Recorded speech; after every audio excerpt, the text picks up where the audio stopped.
જય શ્રી કૃષ્ણ વૈષ્ણવો, પુષ્ટિ મહારસ ચેનલ પર આજના સત્સંગમાં આપ સૌનું સ્વાગત છે.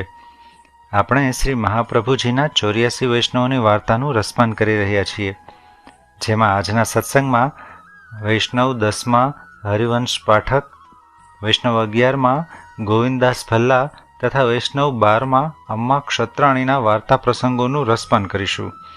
અને આ વૈષ્ણવો સાથે શ્રી ઠાકોરજી કેવી કેવી લીલાઓ કરતા તે જાણીશું. જો આપે અગાઉના વાર્તા પ્રસંગો ન સાંભળ્યા હોય તો આ ચેનલમાં 84 વૈષ્ણવોની વાર્તાનું પ્લેલિસ્ટ આપેલું છે.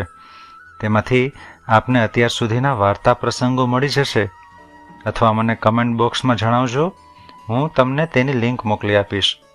અને વૈષ્ણવો, એક ખાસ આપને વિનંતી છે કે આ સત્સંગના વિડીયો સાંભળતા હોય ત્યારે વિડીયોને લાઇક કરજો, બીજા વૈષ્ણવોને જરૂરથી શેર કરજો અને કમેન્ટ બોક્સમાં મને જય શ્રી કૃષ્ણ જરૂર લખી મોકલજો. તો ચાલો હવે આપણે આજના સત્સંગનું શ્રવણ કરીએ. શ્રી વલ્લભાધીશ કી જય. વાર્તા 10મી, વૈષ્ણવ 10માં હરિવંશ પાઠક સારસ્વત બ્રાહ્મણની વાર્તા. આ હરિવંશ બનારસમાં રહેતા હતા. તેઓ એક વખત વેપાર માટે પટણા ગામ હતા. ત્યાંના હાકેમની સાથે તેમને બહુ જ મેળાપ હતો. તેથી તે હાકેમ મનમાં વિચારતા કે જો એ મારી પાસે કંઈક માગે તો હું આપું, પણ તે કંઈ માગે નહીં. એવામાં ડોલોત્સવના 2 દિવસ બાકી રહ્યા ત્યારે તેમના સેવ્ય શ્રી ઠાકોરજી, જે તેમને ઘેર બિરાજતા હતા, તેમણે જણાવ્યું કે મને તું ડોલ નહીં ઝુલાવે? હરિવંશ પાઠકે મનમાં વિચાર કર્યો કે હવે શું કરવું, ઘેર કેવી રીતે જાઉં? પછી તે હાકેમની પાસે ગયા અને કહ્યું કે હું આપની પાસે કંઈક માગવા આવ્યો છું. હાકેમે કહ્યું, બોલો, તમારે શું જોઈએ? તેમણે કહ્યું, મારે 2 દિવસમાં બનારસ પહોંચવું જોઈએ. પછી હાકેમે 2 ઘોડા અને 4 મનુષ્ય સાથે આપ્યા. રસ્તામાં ટપાલની માફક ઘોડા ચાલવા લાગ્યા. એમ કરતાં બનારસમાં ઘેર આવી પહોંચ્યા અને પોતાની સાથવાળાને વિદાય કર્યા પછી પોતે મંદિરમાં તરત ડોલ સિદ્ધ કર્યો અને ડોલની બધી સામગ્રી સિદ્ધ કરીને શ્રી ઠાકોરજીને ડોલમાં ઝુલાવ્યા અને બહુ જ સુખ પામ્યા. થોડા દિવસ ત્યાં રહી પાછા પટણા ગયા. ત્યાં હાકેમ મળ્યા. તેણે પૂછ્યું, તમારે એવી શું જરૂર હતી કે તરત બનારસ ગયા? હરિવંશ પાઠકે કહ્યું કે કંઈક અવશ્યનું કામ હતું, પણ મનની વાત નહીં કહી. આ હરિવંશ પાઠક શ્રી મહાપ્રભુજીના આવા પરમ કૃપાપાત્ર ભગવદીય હતા. વાર્તા 11મી, વૈષ્ણવ 11માં ગોવિંદાસ ભલ્લા થાનેશ્વરની વાર્તા. આ ગોવિંદાસ ભલ્લાની પાસે દ્રવ્ય બહુ જ હતું. જ્યારે તે શ્રી મહાપ્રભુજીના સેવક થયા ત્યારે કહ્યું કે મારી પાસે દ્રવ્ય બહુ જ છે, તેને હું શું કરું? પોતે આજ્ઞા કરી કે શ્રી ઠાકોરજી પધરાવીને સેવા કરો. ત્યારે ગોવિંદાસે કહ્યું, સ્ત્રી અનુકૂળ નથી, એટલે સેવા શી રીતે કરું? શ્રી મહાપ્રભુજીએ કહ્યું, અનુકૂળ ન હોય તો સ્ત્રીનો સેવામાંથી ત્યાગ કરવાનું કહ્યું. ગોવિંદાસે તે પ્રમાણે કર્યું. ફરીથી વિનંતી કરી કે દ્રવ્યની શી વ્યવસ્થા કરું? શ્રી મહાપ્રભુજીએ કહ્યું, તારી પાસે જે દ્રવ્ય છે તેના 4 ભાગ કર. તેમાંથી 1 શ્રીનાથજીને અર્પણ કર, 1 ભાગ તારી સ્ત્રીને નિર્વાહ અર્થે આપ, અને 2 ભાગ બાકી રહ્યા તે તું શ્રી ઠાકોરજીની સેવા માટે રાખ. ગોવિંદાસે વિનંતી કરી, કૃપાનાથ, આપ કંઈક અંગીકાર કરો. શ્રી મહાપ્રભુજીએ કહ્યું, ભલે, 1 ભાગ અમોને આપ. પછી બધા દ્રવ્યનો શ્રી મહાપ્રભુજીએ કહ્યું હતું તે પ્રમાણે ભાગ પાડી જેનું જ્યાં ત્યાં મોકલાઈ દઈ પોતાના ભાગનું દ્રવ્ય લઈ મહાવન રહેવા આવ્યા. ત્યાં શ્રી મથુરાનાથજીની સેવા કરવા લાગ્યા. નિત્ય 24% સામગ્રી સમર્પતા અને મહાપ્રસાદ લેવડાવતા. કદાચ વૈષ્ણવ ના મળે તો ગાયોને મહાપ્રસાદ લેવડાવતા, પરંતુ પોતે તેમાંથી જરા પણ લેતા નહીં. પોતે તો જુદી રોટલી કરી બીજો ભોગ સમર્પીને લેતા. એ પ્રમાણે સેવા કરતા બધું દ્રવ્ય ખૂટી ગયું. ત્યારે શ્રીનાથજીની સેવામાં રહ્યા. શ્રીનાથજીની પરચારગી કરતા અને રસોઈની ટહેલ કરતા. 2 વખત પાત્ર માંજતા. જ્યારે 1.5 પહોર પાછલી રાત્રિ રહે ત્યારે ઉઠે. કમંડલ બાંધીને શ્રી ગિરિરાજથી નીકળતા તે મથુરામાં વિશ્રામ ઘાટ ઉપર આવી સ્નાન કરે. શ્રી યમુનાજીમાંથી ગાગર ભરીને ચાલતા. તે રાજભોગ પહેલાં શ્રી ગિરિરાજ આવી પહોંચે. પછી પાત્ર માંજે, રસોઈ પોતે કરે. પછી પોતાના સેવ્ય શ્રી ઠાકોરજીની સેવાથી પરવારી નીચે આવે. પછી તિલક ભૂંસી નાખી, માળા ઉતારી, ધોતિયાને છેડે બાંધે અથવા ઓટીમાં ઘાલે. આસપાસના ગામમાં કોરી ભિક્ષા માગવા જાય. તેમનો 4 શેર 5 શેર જેટલો આહાર, તેથી એટલી ભિક્ષા મળે એટલે પાછા ઘેર આવે. અને જે કાંઈ મળ્યું હોય તેને પોતે દળીને રોટી કરી શ્રીનાથજીને ધજા સન્મુખ દેખાડી તેમાં ચરણોદક મેળવી પ્રસાદ લે. એ પ્રમાણે નિર્વાહ કરે. એ પ્રમાણે કરતા બહુ જ દિવસ વીત્યા, પણ આવી રીતનો નિર્વાહ શ્રી ઠાકોરજીને ગમે નહીં. તેથી એક દિવસ અડેલમાં શ્રીનાથજીએ શ્રી મહાપ્રભુજીને જણાવ્યું કે તમારો એક સેવક મને દુઃખ દે છે. શ્રી મહાપ્રભુજી અડેલથી નીકળી આગ્રા આવ્યા. ત્યાં આગળ વૈષ્ણવોને પૂછ્યું કે શ્રી ઠાકોરજીને કોણે અપ્રસન્ન કર્યા છે? વૈષ્ણવોએ કહ્યું, અમે તો કંઈ જાણતા નથી. ત્યાંથી મથુરા પધારી વૈષ્ણવોને પૂછ્યું, પણ ખબર મળી નહીં.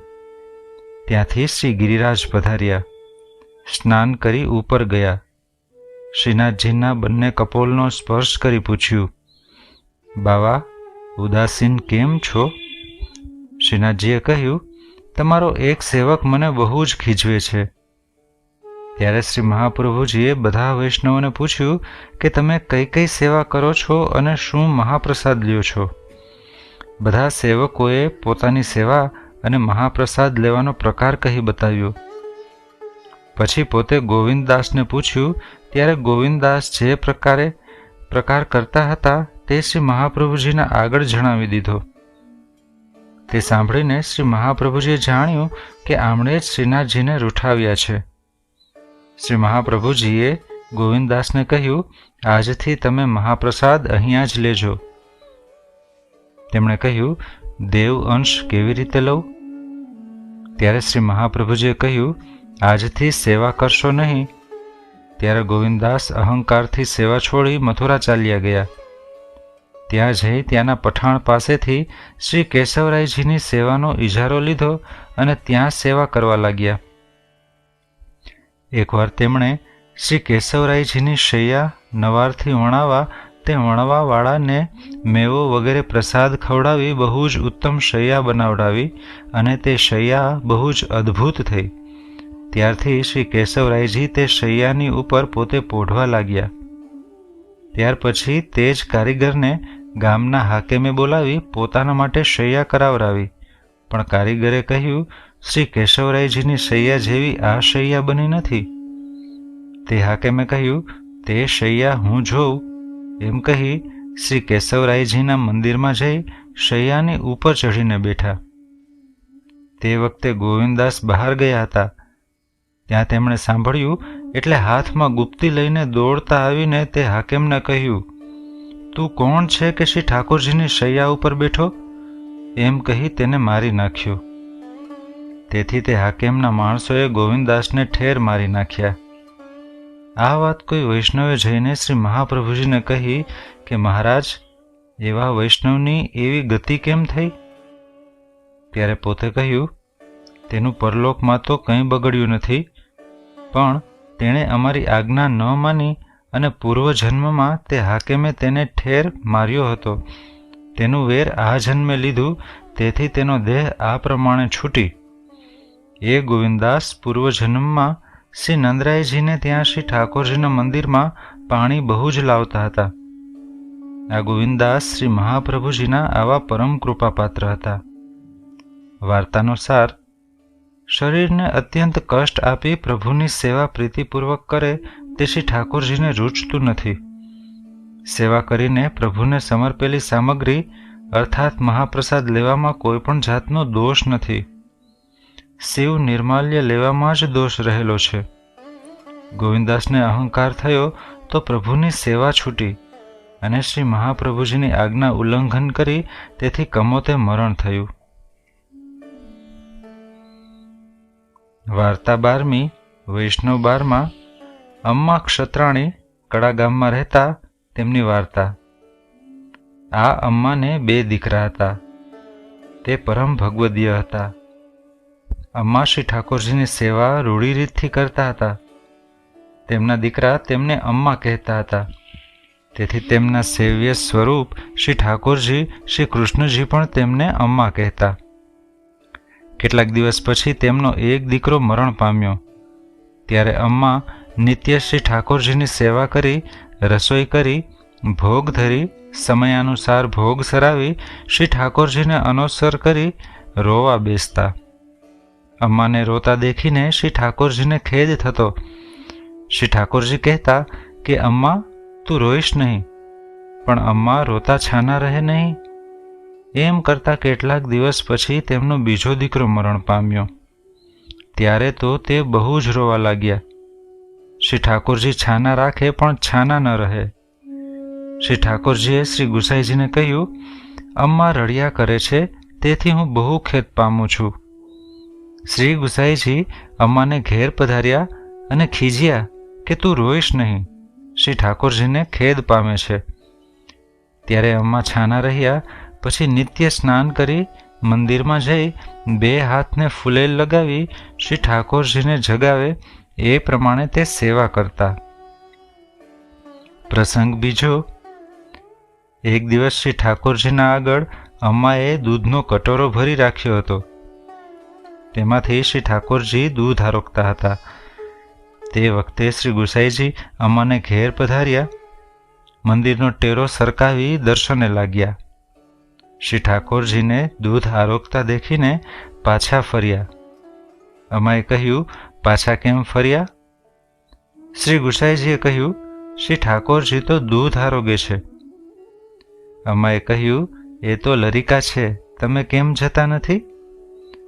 પછી શ્રી ગુસાઈજીના દર્શન કરી પોતાને ઘેર પધાર્યા અને અમ્માને કહ્યું, આ પ્રસાદી દૂધ અમારે ત્યાં મોકલજો. અમ્માએ કહ્યું, આપ જ આરોગવાવાળા છો, તો રૂચે તો અહીંયા જ આરોગો, અગર તો ઘેર આરોગો. ત્યારે શ્રી ગુસાઈજીએ ઘેર મોકલવાની આજ્ઞા કરી. તેથી અમ્માએ ત્યાં દૂધ મોકલ્યું. અમ્મા સાથે શ્રી ઠાકોરજી એવા સાનુભવ હતા કે પ્રત્યક્ષ વાતો કરતા અને જે જોઈએ તે માગી લેતા. આ અમ્મા ક્ષત્રાણી શ્રી મહાપ્રભુજીના પરમ કૃપાપાત્ર હતા. વાર્તાનો સાર. પ્રભુને વહાલામાં વહાલો સ્નેહ છે અને કલેશ અપ્રિય છે. અમ્માએ કલેશ કર્યો તે શ્રી ઠાકોરજીને ન ગમ્યો. અમ્માની અંગીકાર કરાવેલી સામગ્રી શ્રી ઠાકોરજી સાક્ષાત અંગીકાર કરતા હતા કે જે મહાપ્રસાદ શ્રી ગુસાઈજીને પણ લેવાનું મન થયું. આજના સત્સંગને અહીં વિરામ આપીએ અને ફરી પાછા એક સુંદર સત્સંગ સાથે મળીશું. નિત્ય સત્સંગ સાંભળવા માટે આ ચેનલ સબસ્ક્રાઈબ કરી લેજો.